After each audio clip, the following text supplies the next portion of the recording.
I don't know why, but recently I've been in the mood to play a Musou game. It sure is a mystery. Now, which one should I play? Nice! But that alone won't be enough. Someone else has to suffer.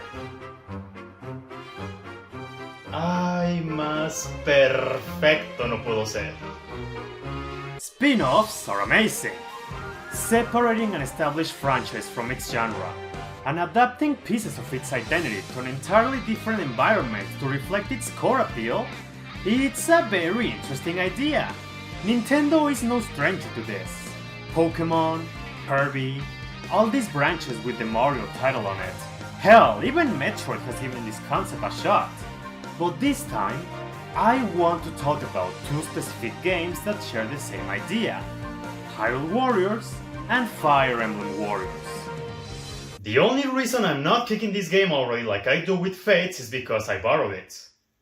As some of you must be aware of already, these two games take the Dynasty Warriors franchise as a base and expand on it by giving it their own flavor. Just to clarify, I've never played a single one of them. That means I have no experience with the Dynasty Warriors series. If these two are anything to go by, they are hack and slashers where you control soldiers that battle with distinctive playstyles. The game's strength is that during battle your characters are basically one-man armies and it's up to them to do everything. And I really mean it. Everything! Running across the battlefield, conquer bases, single-handedly take down entire armies, fight bosses both your size and gigantic ones, and you do that again, and again, and again, and again, and again, and again. Yeah, that's why I've never played Dynasty Warriors. Those games are repetitive as all hell, and these two are no exception. So what is it that makes me want to invest time in them? Their coat of paint? I really love these two franchises. Everybody who follows this channel knows how big of a Fire Emblem fan I am.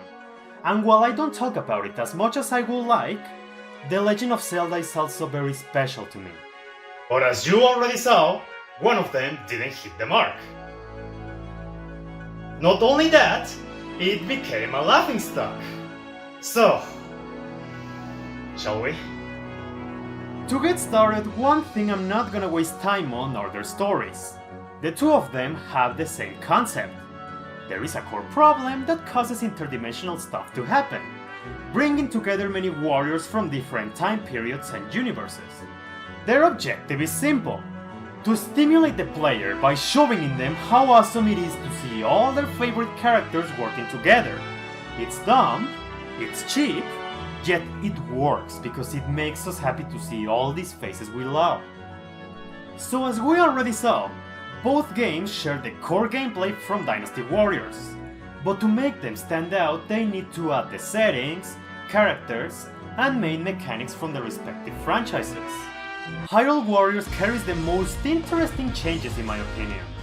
Zelda games are more about puzzle solving and adventure, and while the series is no stranger to having amazing battles, combat has always been more of a means to an end. This means Hyrule Warriors has to really emphasize what little it has to adapt to this action environment. Every item keeps their standard function, but now serves a bigger purpose. Bombs, the bow, the hookshot, and some others weren't only given more power, they were given new life. On the Fire Emblem side of things, the mechanics implemented stand out the most. The weapon triangle, for example. Just as it is relevant in the mainline series, it is also relevant here. And this also extends to the multiple type of units available. From horseback, dragons, flyers. They have differences in traversing the maps and having their own special weaknesses. You can unlock skills to build your units differently, and not only that, the pair-up mechanic introduced in Awakening makes an appearance here, where two units become one to raise stats, support one another, and change on the spot. Also, here's a funny thing. For years I always praised Fire Emblem Warriors for having a mechanic where you can give commands to characters you are not using, telling them where to go, who to attack.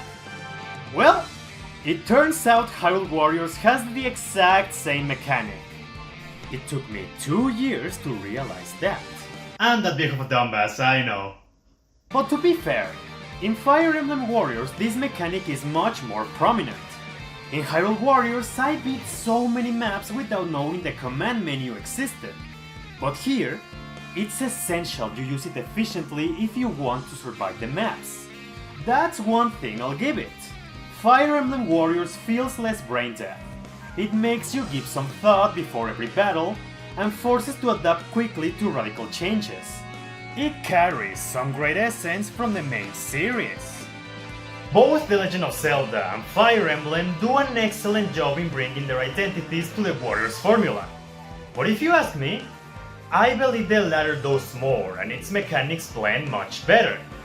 Yet, I believe the former is a superior game. Why, you may ask? It's very simple. There's more to a series than just its main gameplay. It is also their worlds, their stories, the people you meet, the attachment you make to them. As I said, these games are ridiculously repetitive, so they need more than someone else's mechanics to hold your attention. What they need is soul, and Hyrule Warriors has that in spades. It overflows with so much love and detail. From the playable characters, their weapons, the arenas you fight in, everything screams The Legend of Zelda. Fire Emblem Warriors fails miserably in that department, but it's also the logic behind all of that. I remember being so excited for this game when it was announced because I was hoping it would deliver as much as Hyrule Warriors did, and everything was ruined the moment I read the tragic news. Fire Emblem Warriors will mostly feature heroes from Shadow Dragon, Awakening, and Fates. The reason for this is because if you put a bunch of protagonists together, then it'll be nothing but sword-wielding characters. Are you fucking kidding me? Did anyone in the development team play any other Fire Emblem game before? Hector? Ephraim? Micaiah? Not to mention, even if there are lords who primarily focus on swords, they usually have a second weapon they can use. Not only that, this game has almost nothing but sword characters. This was the killer for me. A horrendous roster tried to be justified through lies. And you can say, yeah, but at launch Hyrule Warriors only focused on Ocarina of Time, Twilight Princess, and Skyward Sword. And you know what? That's fair. But even so, every era felt like it was given the same justice and care. No two characters at any point felt similar. Sure, Link, Zelda, and Girahim used one-handed swords, but that doesn't mean they share the same mechanics. Those are some of the main problems with Fire Emblem Warriors: the pitiful representation, and the fact that almost everyone feels too similar.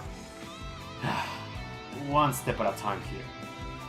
To claim that the game focuses on Shadow Dragon, Awakening, and Fates is dubious, because Fates is the one that gets the most love. 9 characters in total. Awakening is decent, not much comment there. Shadow Dragon feels like it was forced because it's Marth. We need to put the face of the series in our crossover game. And to try to make it less obvious, they threw 2 extras in there. The final additions are beyond stupid. Lane and Celica. Not only because they feel like a pitiful response of, see guys, we actually care about the other games, haha! But it's also the fact that both are sword users. Right after you claimed that was the sole reason you all decided against equal representation. Did everyone get hit in the head and suddenly forget that Celica is also a magic user? Somehow, this game manages to disappoint even further. Let's take a break. Both events of these games take place in their own original universe. That gives the developers the chance to create new, unique characters that we can also grow attached to. Shall we see what Hyrule Warriors did? There's a bubbly sorceress that uses magic, can use the power of nature to fight, or can summon small versions of giant monsters. I like Lana, she's adorable! There's also another sorceress with a huge obsession with Link that uses copies of him to aid her in battle. There's a knight that fights with a lance and can shapeshift into a dragon, a wizard that uses the souls of the deceased to attack his enemies, and a female version of Link that uses crossbows as if they were pistols, and alternatively, can throw a barrage of kicks while being aided by cuckoos. What Hyrule Warriors did was create unique characters that fit the tone of the series, but also played and felt different. How do the OCs in Fire Emblem Warriors compare? We have hot-headed prince that fights with sword, caring princess that fights with sword, and another prince who is far more interesting than the main duo and also fights with sword. And he's not playable. He also dies. They had the chance to let their imaginations run wild with a new universe, but went all the way back to making more sword users for no reason. Remember when I said that almost everyone felt too similar? I truly meant that. This game is plagued with nothing but clones. Chrom and Lucina play exactly the same. There's no difference between the likes of Leo and Elise. The villain mages are clones of Robin. Your only lances are Pegasus Knights that carry a different face. There is not a single archer that brings anything unique to the table. This is detrimental like you can't imagine. Let's put this in perspective. Hyrule Warriors in total has 29 playable characters. But if you consider the fact that some of them have completely different weapons, now that number ranks up to 42. The only one I'm not taking into account is the Master Sword, because it's the same as the Hylian Sword. But wait! There's a special mode where you can play as Ganon and a giant cuckoo. 44 distinctive playstyles are what Hyrule Warriors offers. That is an insane number that makes up for the repetition. Meanwhile, Fire Emblem Warriors has 32 characters. Does that matter? No! Because when we apply the clone logic here, that number plummets to 19 different playstyles. Oh, also, I am considering the DLC I didn't even buy because it had more clones. Like, are you serious? The Wii U version of Hyrule Warriors before any paid DLC, free updates, and amiibo support offer more than that. This clone issue hurts more than it may seem. Not only does it prove how lazy this game is, it drains it faster with how little variety it gives. And from another angle, it doesn't give you an incentive to give a chance to characters you wouldn't normally try. Another example, I don't hate anyone in Hyrule Warriors character-wise, but one inclusion that made me go, Okay.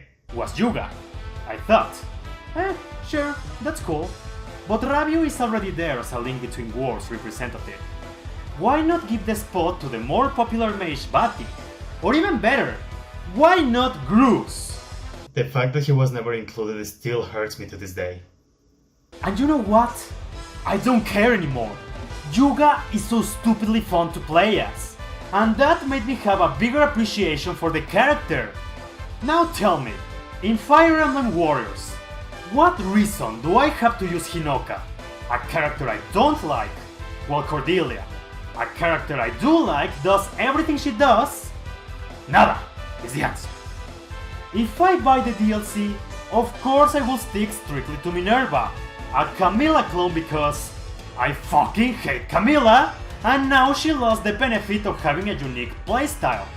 One thing that surprised me upon my return was that I never unlocked Celica. Why? She's a Marth clone! The game was already boring to me, so at that point I dropped it. I had no reason to keep going. And clones are one thing, because even if some characters have different moves, their overall feel is too similar. Drain the Grey Bar from an enemy, one attack followed by a stronger attack. Drain the Yellow Bar of an enemy, a bunch of strikes before hitting them hard. Use a special, move your weapon really fast. Use your other special, weapon is big now. Many characters are like this. It's like almost everyone was revoked of any personality they have.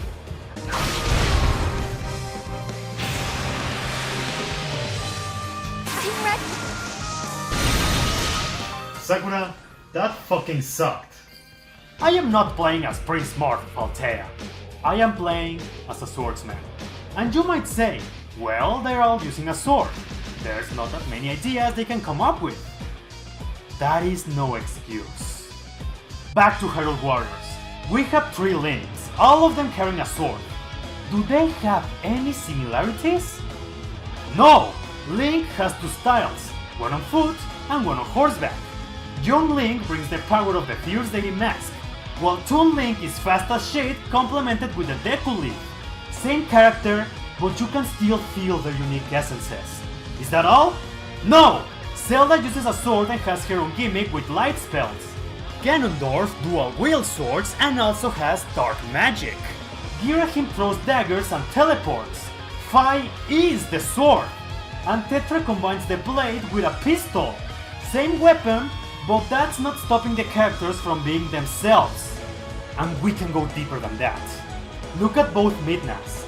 They exploit a weak spot, load their punches, and then mock the enemy as they are sent flying. That's the Midna I know. Rabio was always kind of a goofball, so look at how he behaves when one of his specials activates. It fits him so well. Even in the little things you see that. Check out how Ganondorf opens a chest.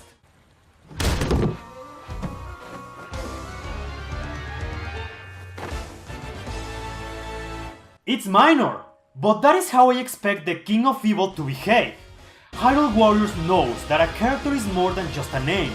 It acknowledges what it has and exploits it as best as possible.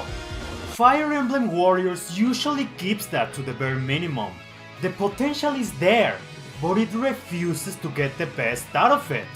Almost everyone's base movesets are so bland, and for some characters it's way more evident. Leo has Brain Health, a tome that has the ability to summon power from nature. Oh, so does that mean he attacks with plants? Only in one special. He just throws a bunch of random spells, which is fine, but Elise does exactly the same thing. And that highlights how little they cared about Leo's unique battle gimmick. Camilla. Malik Knights are known for their proficiency with axes and magic, and the best she offers is setting her axe on fire at times and a big fireball in one strong attack. Hinoka. Does she bring any Hoshidan-inspired battle techniques to the field? No, that will be too good to be true, wouldn't you say? Wow, that really carries the Fates' spirit when you think about it. Great potential, but pathetically wasted. And it's true, every cool idea that could be implemented to make them more interesting is reserved to 1 or 2 moments. Robin takes out his Levin sword during his special. Okay, that is iconic to him. Frederick completes the weapon triangle during his awakening finisher, and it looks so cool! A great call-out to the Great Knight class. Anna throws explosive money, brings a tank, and also receives the aid of her sisters during her specials. So why isn't that implemented in their whole gameplay? That will eliminate the clones and make everyone far more fun, because on the rare cases where they do it, it really works. We have Tiki. True to her appearance, she fights like a little girl, eventually turning into a dragon when she enters in her awakening state. It gives her a comical side, and it's accurate to boot. What goes through my mind is, awesome! I'm playing as Tiki, the Divine Dragon! And as much as it pains me to admit this, Corwin is also another perfect example. They're sword fighters, yes, but them being dragons plays a big role in their moves. It angers me on a personal level, but objectively, it shows that they can make unique characters if they actually gave a shit. I even heard the non-clone DLC characters are not half bad. Oh look, it's Lynn! I wonder why she was added. What are the reasons for choosing Navarre, Minerva, and Lynn as playable characters? I think Lynn's selling point is that she has sexy feet.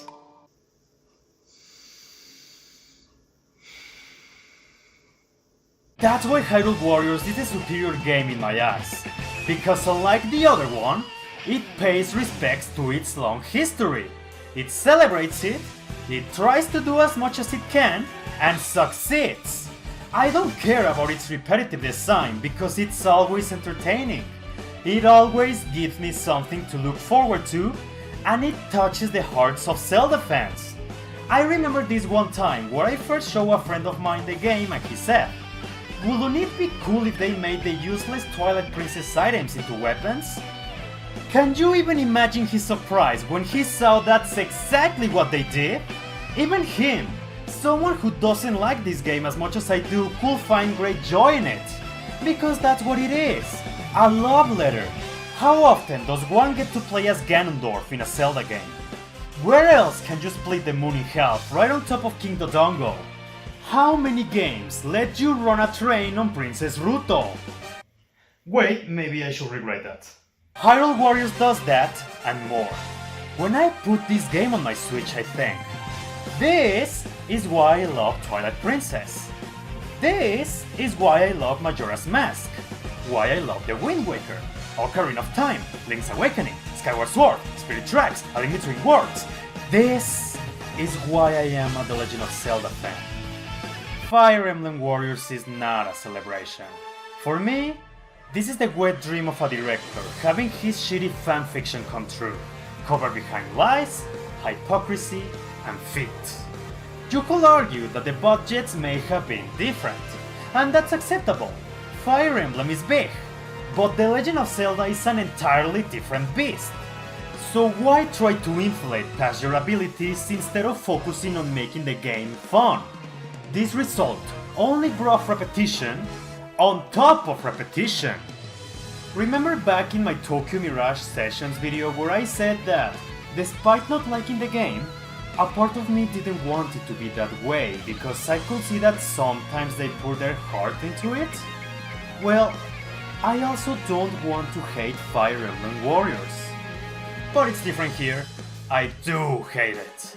This game barely has any heart or soul, and it fails miserably. Yet, I honestly wish they will give it another shot. I know they can make a good celebration if they put the right people on it. First of all, try to represent as much of the series as possible.